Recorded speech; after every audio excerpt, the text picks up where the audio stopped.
A'udzu billahi minasy syaithanir rajim. Pada ayat 6 dimulai dengan huruf hamzah.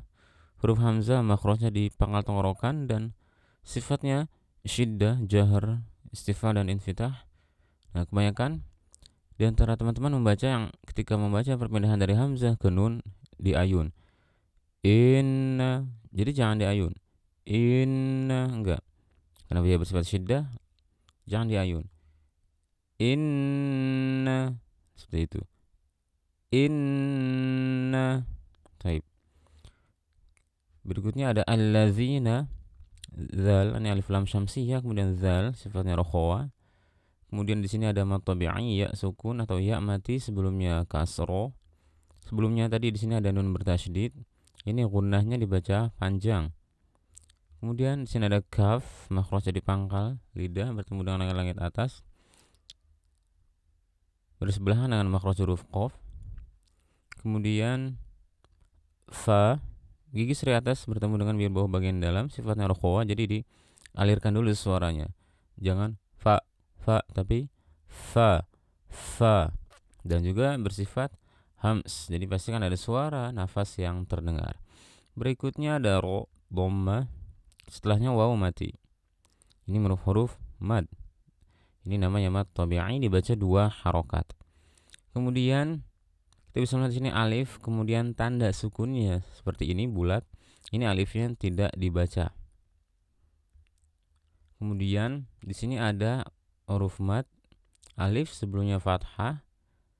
Namun karena setelahnya ada hamzah, maka hukumnya ini disebut mad wajib muttasil. Ketika ada huruf mad, kemudian setelahnya hamzah dalam satu kata, makanya di sini kita bisa melihat tanda panjangnya. Dan ini dibaca 4 atau 5 harokat. Kemudian berikutnya di sini ada ya mati, sebelumnya fathah, ini huruf lin. Ain makhrajnya sudah saya sebutkan di video sebelum ini. Silakan teman-teman cek video kami. Kemudian di sini ada ha juga sudah kami bahas di video sebelumnya. Mim mati bertemu dengan hamzah ilhar syafawi, namun karena mim bersifat bainiyah, maka alirkan sedikit suaranya saat dalam keadaan sukun, dan itu maksudnya adalah gunnah. Jadi pada ilhar syafawi ada gunnahnya, namun gunnahnya tidak dibaca panjang. Kemudian ada 2 hamzah. Hati-hati jika terdapat 2 hamzah bersebelahan seperti ini, agar tidak mengayunkan salah satunya atau membacanya tidak tepat pada makhrajnya. Jadi baca keduanya tepat di makhrajnya. A, jangan a, ya. Jangan dibaca seperti itu. A, gitu ya. A, jangan enggak. A.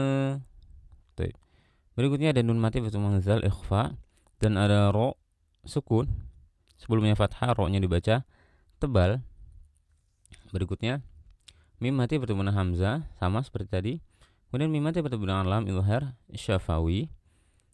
Kemudian mim mati bertemu dengan ta juga ilhar syafawi, dan ada ikhfa lagi di sini. Dan ada ro mati sebelumnya kasro, ini dibaca tipis ro-nya, jangan dibaca tebal. Berikutnya ada mim mati bertemu dengan lam ilhar syafawi lagi. Dan ini ada huruf mat alif sebelumnya fathah, dibaca 2 harokat mad tabi'i. Dan di sini ada hamzah mati atau hamzah sukun. Hati-hati untuk mengalirkan suaranya, jangan dialirkan, dipotong suara, jangan dibaca yuk minun, enggak, yuk gitu, seperti yang sudah kami jelaskan di video sebelum ini. Kemudian diakhiri dengan mad arid lisukun, ada huruf mad setelahnya sukun karena waqaf. Jadi kita baca dari awal ayat sampai dengan sini, kemudian nanti kita ulang lagi dari sini sampai sini, dan terakhir dari sini sampai akhir ayat. Innal ladzina kafaru sawa'un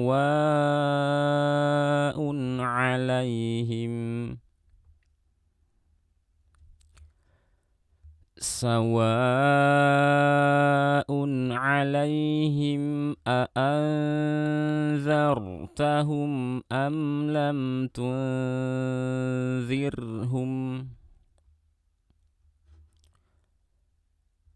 أأنذرتهم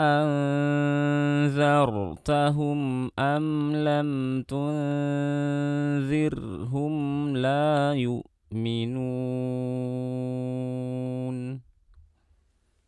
Ayat ke-7 dimulai dengan huruf kho, makhrajnya di tenggorokan bagian atas. Sifatnya hams, kemudian rukhawa, kemudian isti'la dan infitah. Kemudian ta, makhrajnya di ujung lidah bertemu dengan pangkal geser atas. Sifatnya sudah saya sebutkan pada video sebelum ini. Kemudian ada lafzul jalalah. Lamnya dibaca tebal karena sebelumnya terdapat harokat fathah. Jadi jangan dibaca lahu, khotamallahu, tapi dibaca khotamallahu. Kemudian di sini ada mad tabi'i dibaca 2 harokat, dan di sini juga tadi ada mad tabi'i 2 harokat. Di sini juga ada mad tabi'i waw mati sebelumnya dhamma.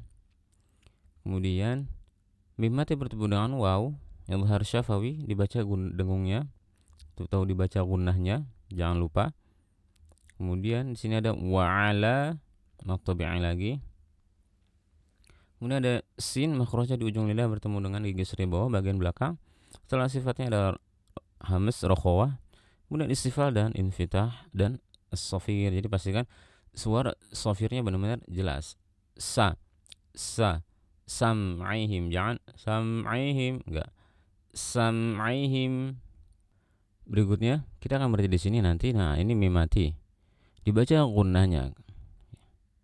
Kemudian kita akan langsung lanjut saja dari sini, dan kita bisa melihat ini ada tanda bendera. Berarti ini jika melihat tanda seperti ini, indikasi panjangnya lebih dari 2 harokat. Ternyata setelahnya ada hamzah, dan jika terdapat huruf mad setelahnya hamzah di kata yang berbeda, maka itu disebut dengan mad jaiz munfasil, yang hukumnya sama seperti mad wajib. Kemudian sekali lagi, sama seperti mad wajib dalam riwayat Hafiz an Asim, yaitu dibaca 4 dan 5 harokat, tentu dari jalur syatibiyah. Kemudian sod, makhrajnya sama seperti sin, hanya saja bedanya dengan sin, keduanya sama-sama rokhawah tentu, dan keduanya sama-sama hams. Yang membedakannya ialah kalau sod isti'la, kalau sin istifal. Kalau sod itbaq, kalau sin infitah. Kemudian huruf sodnya berharokat fathah dan terdapat setelahnya alif, dan ini merupakan tingkat derajat tafkhim yang paling kuat menurut Imam Ibnul Jazari. Kemudian ro berharokat kasroh dibaca tipis, dan him mim mati bertemu dengan ghain, izhar syafawi lagi, dan di sini ada mad tabi'i. Shin makhrajnya di pertengahan lidah mendekat ke langit-langit atas, jangan sampai menempel ke langit-langit atas. Kenapa? Karena sifatnya rokhawah dan juga hams. Karena rokhawahnya itulah kita tidak boleh menempelkan lidah ke langit-langit, dan dia bersifat tafasyi, jadi harus perjelas suara shinnya, sha, seperti itu. Kemudian nanti di sini kita akan mengakhiri dengan suara ha, karena ini huruf ta marbutoh. Jika kita berhenti atau waqaf pada huruf ta marbutoh, dibaca dengan ha. Jadi mengambil sifat ha, makhraj ha. Karena ha sifatnya rokhawah, maka di sini kita akan meneruskan suara ha-nya. Jangan dibaca ghisyawah, tapi ghisyawah, seperti itu, ghisyawah. Kemudian nanti kita akan lanjut dari sini. Walahum mim mati bertemu dengan ain, izhar syafawi. Kemudian ada zal, di sini ada alif, zalnya berharokat fathah, mad tabi'i, dan ada tanwin bertemu dengan ain, izhar, atau juga disebut dengan izhar halqi.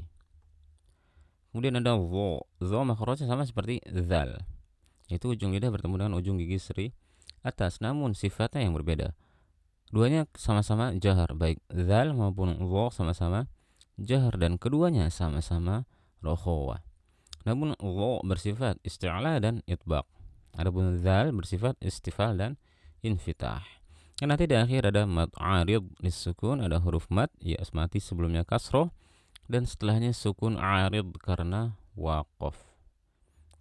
Kita baca sampai sini, dan langsung saja kita lanjutkan sampai tanda waqaf berikutnya, dan kita lanjutkan lagi sampai akhir ayat. Khatamallahu ala qulubihim wa ala sam'ihim wa 'ala absarihim ghishawah walahum 'adzabun 'adzim. Kemudian pada ayat 8, wa mina. Nah, di sini ada alif lam, setelahnya hurufnya bertasydid alif lam syamsiyah, dan karena ini huruf nun bertasydid maka memiliki hukum gunnah yang dibaca panjang. Dan di sini ada mad tabi'i dan ada sin. Dan di sini ada nun mati bertemu dengan ya. Nun mati bertemu dengannya disebut dengan idgham bi gunnah. Dan saat dilafalkan, ingat kita harus melafalkan suara huruf ya dan gunnah huruf nun. Jadi suara yang keluar dari mulut dan keluar dari hidung. Setengah dari mulut, setengah dari hidung. Jangan dibaca mai, enggak. Mai. Kemudian di sini ada mad tabi'i lagi, ada waw mati sebelumnya dhammah dan ada hamzah setelahnya huruf mad. Hamzahnya berharakat fathah. Jika teman-teman melihat semua huruf hamzah dibaca panjang, itu disebut dengan mad badal. Hukumnya sama seperti mad tabi'i, dibaca 2 harokat. Kemudian ada nun bertasydid lagi, gunnah yang dibaca panjang. Kemudian ada mad tabi'i, kemudian ada lafzul jalalah sebelumnya kasroh, dibaca tipis.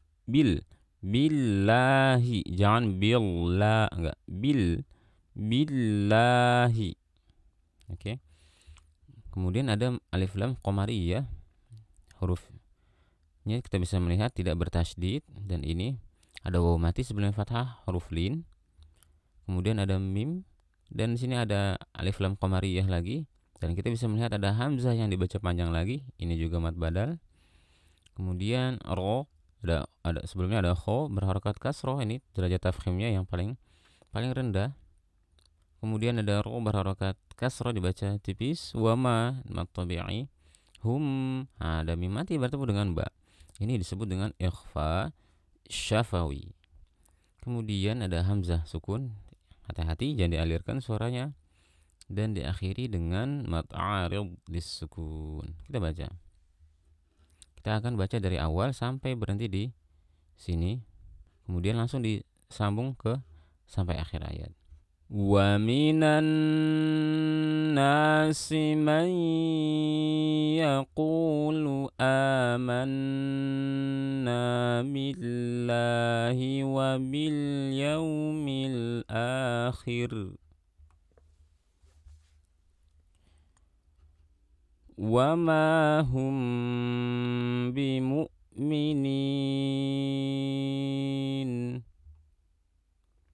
Kita ulangi lagi. Wa minan nasi man yaqulu amanna billahi wa bil yaumil akhir wa ma hum bimu'minin.